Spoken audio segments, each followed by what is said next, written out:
All right. Hi, everyone. Welcome back. Today we're diving into chapter 2. Sorry if you heard that in the background. Which focuses on something we all are passionate about, which is helping students take ownership of their learning by collecting and reflecting on evidence of their growth. In this chapter, we're not just talking about assessment as something teachers do to students, but something students actively engage in themselves. It really shifts the role of the learner from passive to empowered. As we move through this episode, we're going to focus on three main learning targets. First, how to create tracking systems that help students monitor their own progress. Second, how to choose and use different types of portfolios that best fit our students' needs. And third, how to prepare students to reflect meaningfully on their learning journey. I'm joined today with my group mates Michael Hoyes, Melissa Heath, and Selena Galloway. I'm going to pass it on to my group mate who has the first learning target, which is Michael, I guess. Indeed, it is. So I got learning target one, which is create tracking systems for students to use to record their assessment data. Um, as Indy mentioned in the opening, this chapter shifts responsibility for track and learning from the teacher to the student. And really, up to this point, we've mostly been the ones collecting all the data and organizing it and trying to make sense of it. And this chapter really asks what happens if students start to do all that work themselves. And so the idea is that students not just learning content, but they're also learning how to pay attention to their own thinking. So instead of just completing an assignment, moving on, students have to keep a record of what the task was on, what learning target it connects to, how they performed on that task, and then what that result actually means as it relates to their learning. And that last part is what's really, really important. It's not about just writing down a score. It's about answering what did I do well and what do I need to work on next. And the chapter gives a few different ways um, that this can look like. For some students can track by assignment, others by a learning target. Some might write reflections or graph their progress over time. And one example that they use is the stars and stairs. Um, the star is what you did well, and the stair is what you're working toward next. And when I read that, it reminded me of something we tend to do as teachers with plus deltas. The difference, though, is that that plus delta often looks backwards, where we're naming what worked and then what needs to change. The stairs idea pushes a bit more in as forward thinking. It's less about what went wrong, more about what your next step is. So it turns reflection into something that's a little bit more actionable. The bigger idea comes across, or that's across all of this, is that when students can see their progress, when they actually track it, they're more likely to stay really engaged. So the chapter compares it to like video games. You keep playing not because you've mastered the level, but because you can see yourself getting closer to finishing, and then mastering the level. And that part makes sense. When progress is really visible, effort feels like it's going somewhere. And so that idea of making learning visible doesn't stop with just tracking. It also connects directly to how students begin to think about and reflect on their own growth over time. And so I'm gonna pass it over to Selena to talk about how we support students in actually reflecting on that kind of progress. Okay, yeah, because for some reason, why did I think I had the third one? But no, prepare students to reflect on their learning progress. So that one was mine. So Wait, helping students reflect on their own learning and I is rarely something I that think I like and I I think I enjoy. skipped And one. Wait, that I was is the third one. that is the third one. My bad. I think I okay, was supposed so to pass I it wait, to I was here to say, I was okay, there yeah, like, my wait a fault. I minute. think I was passing to Melissa, who's talking about the type of portfolio you got to use. Is that okay, right? yeah. Yeah. So My so bad. It's on skip me. that, y'all. Don't worry about that. We We'll have come a back to that. steroid, That's a yeah. little preview, a little sneak peek. I can't believe you've done this. No, I have number two. Select the types of portfolios best suited for your students' needs. And this relates to me very heavily because a lot of my classes, the PBM is a portfolio. And so the text talks about how it's focusing on the communication of student achievement effectively. So, really thinking about how, like, the way we report it impacts the students and then how they can see that impact as well. So, I think I messed up my notes. No, I didn't. Okay. I'm losing my mind. Um, And so basically, with a portfolio is what they need to do is put together a giant, well, not giant, but a cohesive list of their work from start to finish. And this really can help them with identifying like how they, sorry, my throat, are doing in the class. Because for the beginning of the portfolio, it should not be horrible work, but it should not be on the same level as what's at the end of the portfolio. So having that for them is a great way for them to see, oh, I used to do this tool like this, but after using it for 2 to 3 weeks, it now looks like this. So basically, I want them to be able to physically see what they did well and what they didn't do well. Now, as for different types of portfolios, I'm a little biased thinking about just like my class, but essentially choosing the best type of portfolio really just depends on what you teach, essentially. So, I teach a project-based class, and the way my portfolio is it's per standard. But I do also like at the end of their portfolio to include full projects that they can see, like, hey, I did all of these items and then I moved forward here. But for some classes, a portfolio might be more like a chapter book. So, chapter one, this is standard one. This is how I did on this. Chapter two, this. And then for my class, probably similar to indies in a way, um, a portfolio can be like a building block. Like this is project one, and more of like a graphic design portfolio. Because even after reading it, that's like all my brain wanted to go to is the graphic design portfolio. But basically, you want to support their learning in a way that helps for not just how they can see things, but also how you see things. So they should be able to look at this portfolio and say, this part could use some work. This part I did really well. It's kind of hard.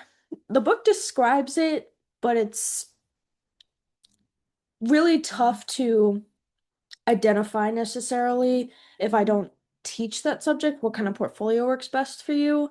I feel like I'm a little being a little biased here because I did get a graphic design degree, so like portfolio is like ingrained in my brain as this is a showcase of my work.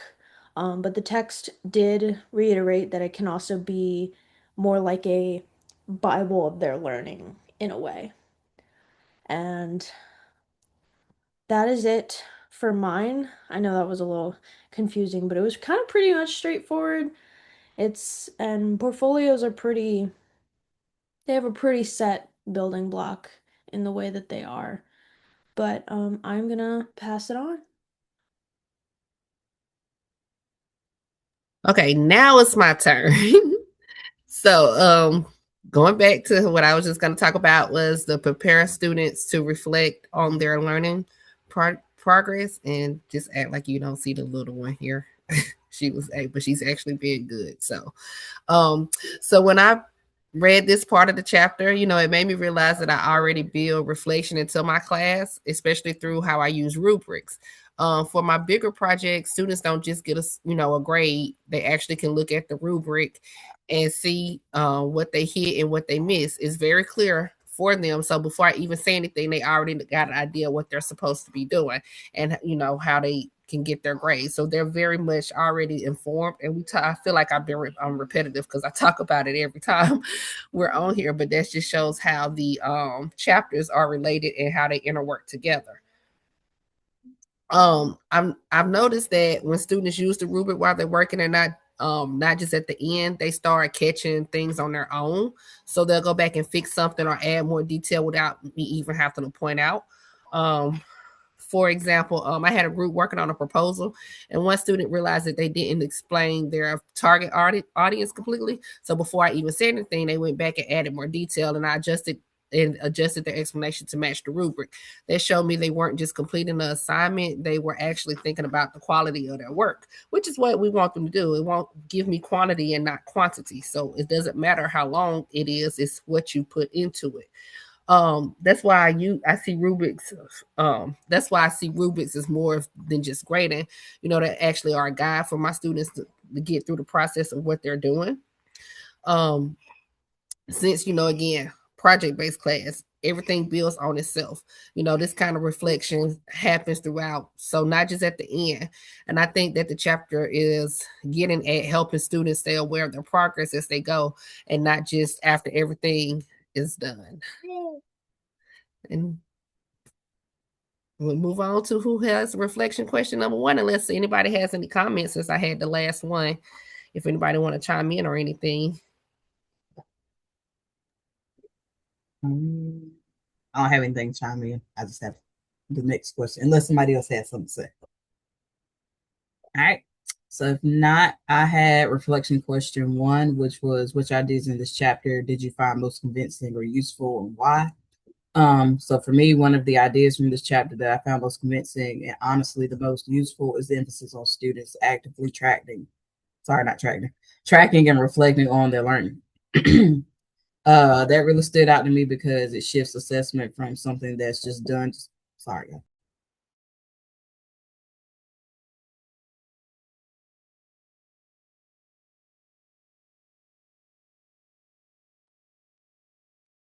For who all's watching the podcast, just know we got kids, so sometimes it's not going to be perfect.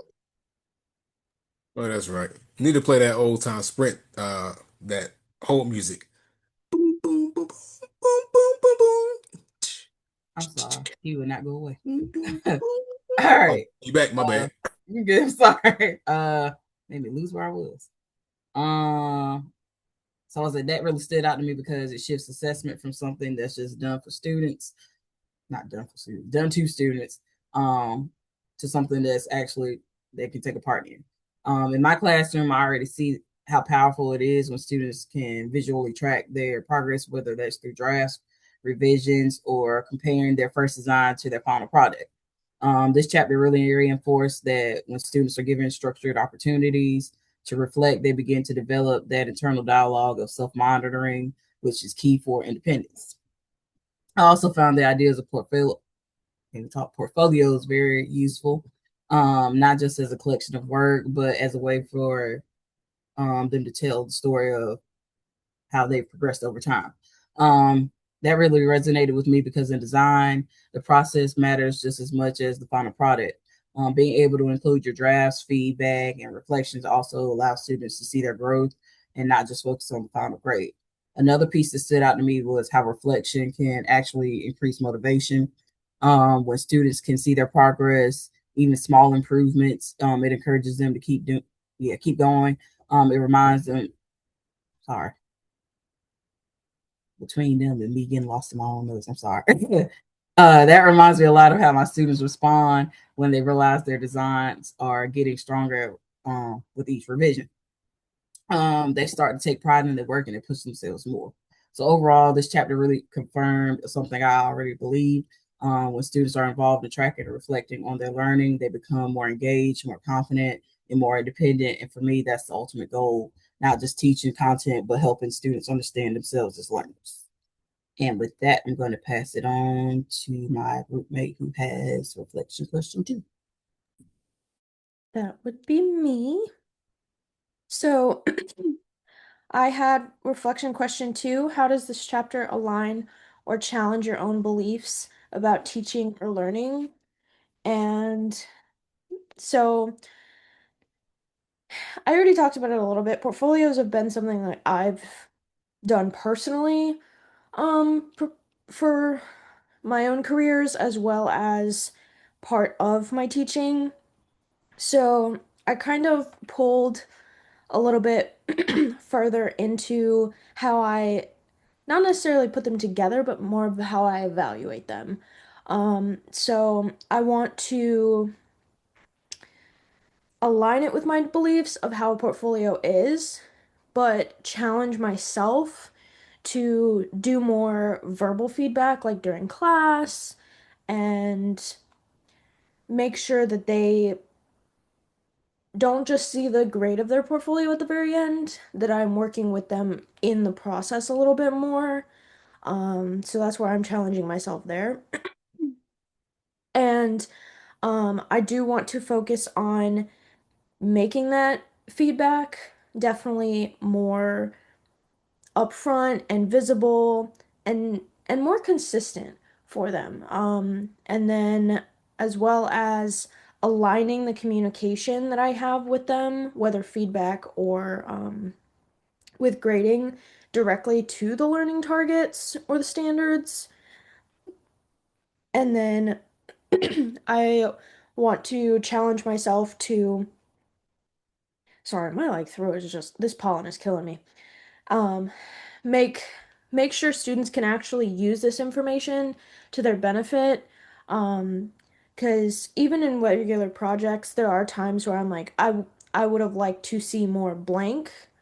Like I would have liked to see more tools used, but I feel like I want to challenge myself to say I would have liked to see more tools used, such as Boolean on your cubes to smooth them a little bit more, giving them more feedback that they can read and use. And so, um, overall, the chapter like reinforces that how we communicate, and then that aligns really heavily with the creation of our portfolio.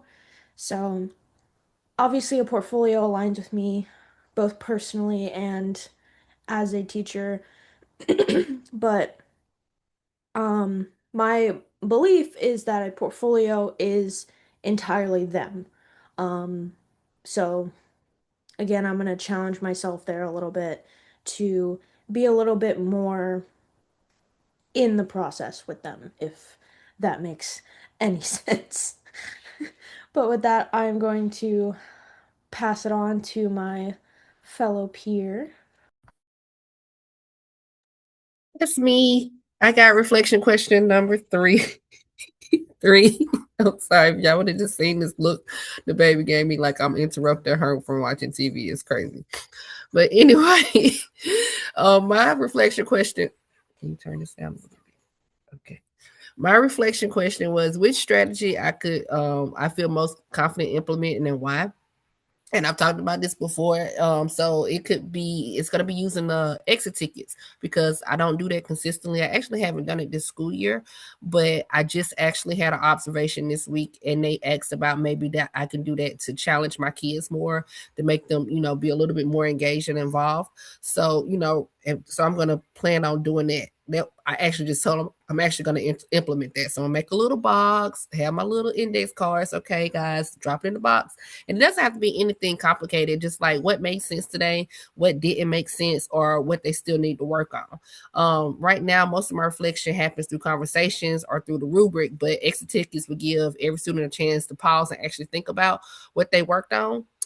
For example, after working on one part of a project, I could have the students write one thing they feel confident about and one thing they still need to improve before moving into the next step.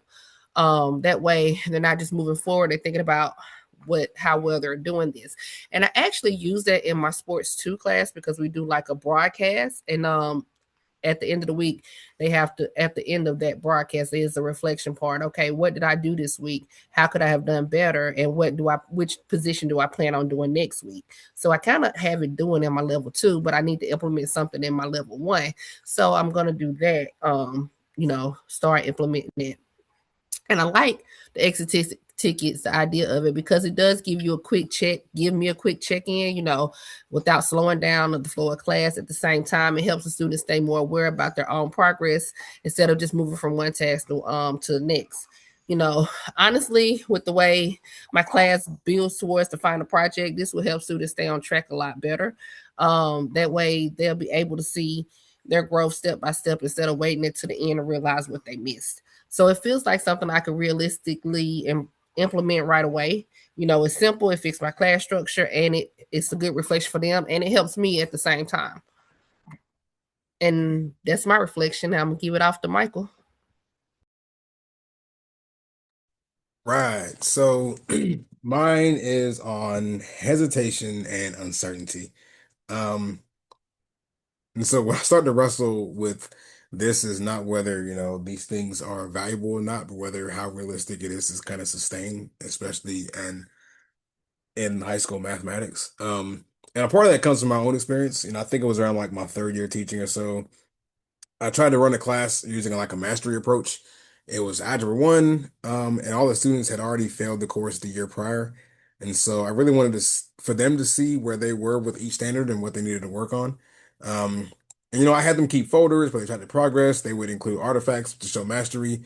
And over time, it also became like a built-in review system for the end of course exam.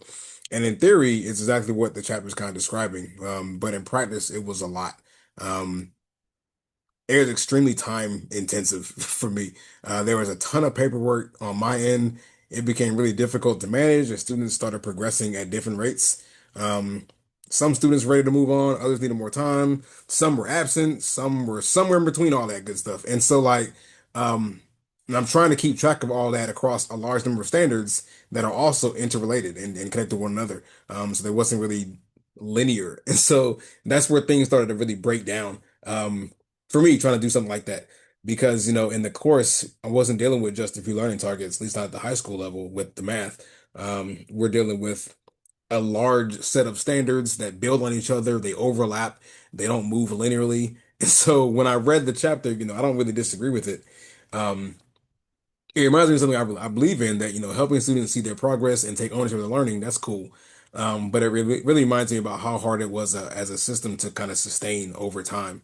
Um, because when you start to factor in all these absences, your pacing pressures, the reality that students are not all moving at the same speed, like all that stuff kind of just comes together. So my hesitation is not about whether this works in principle, it's about what it takes to make it really manageable. Because I've seen what happens when the system becomes really heavy. And so at some point, you're not just teaching anymore, you're just managing the system. Um, and that became problematic for me. And so if the system takes more energy than the learning itself, that's when I start to question whether it's something that I really want to be doing.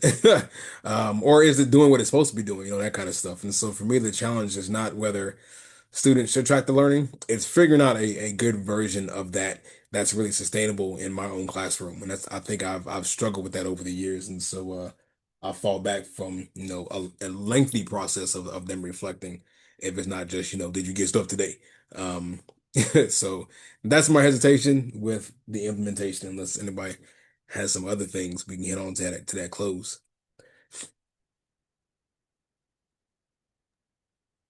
I don't think Oh, anybody did. I'm good on that one. Okay. Sorry. Ooh. All right. Sorry about that. I got somebody I got to hand. Um, so to close, as we wrap up this chapter, one thing that really stands out is that assessment isn't just about measuring learning, it's about helping students understand their learning. When we give students the tools to track their progress, reflect on their growth, actually see how far they've come, we're helping them become more independent and confident learners. Whether it's through tracking systems, portfolios, or reflection, this chapter reminds us that students should be active participants in the assessment process and not just receivers of a grade. Thank you for listening, and we'll see you guys next time.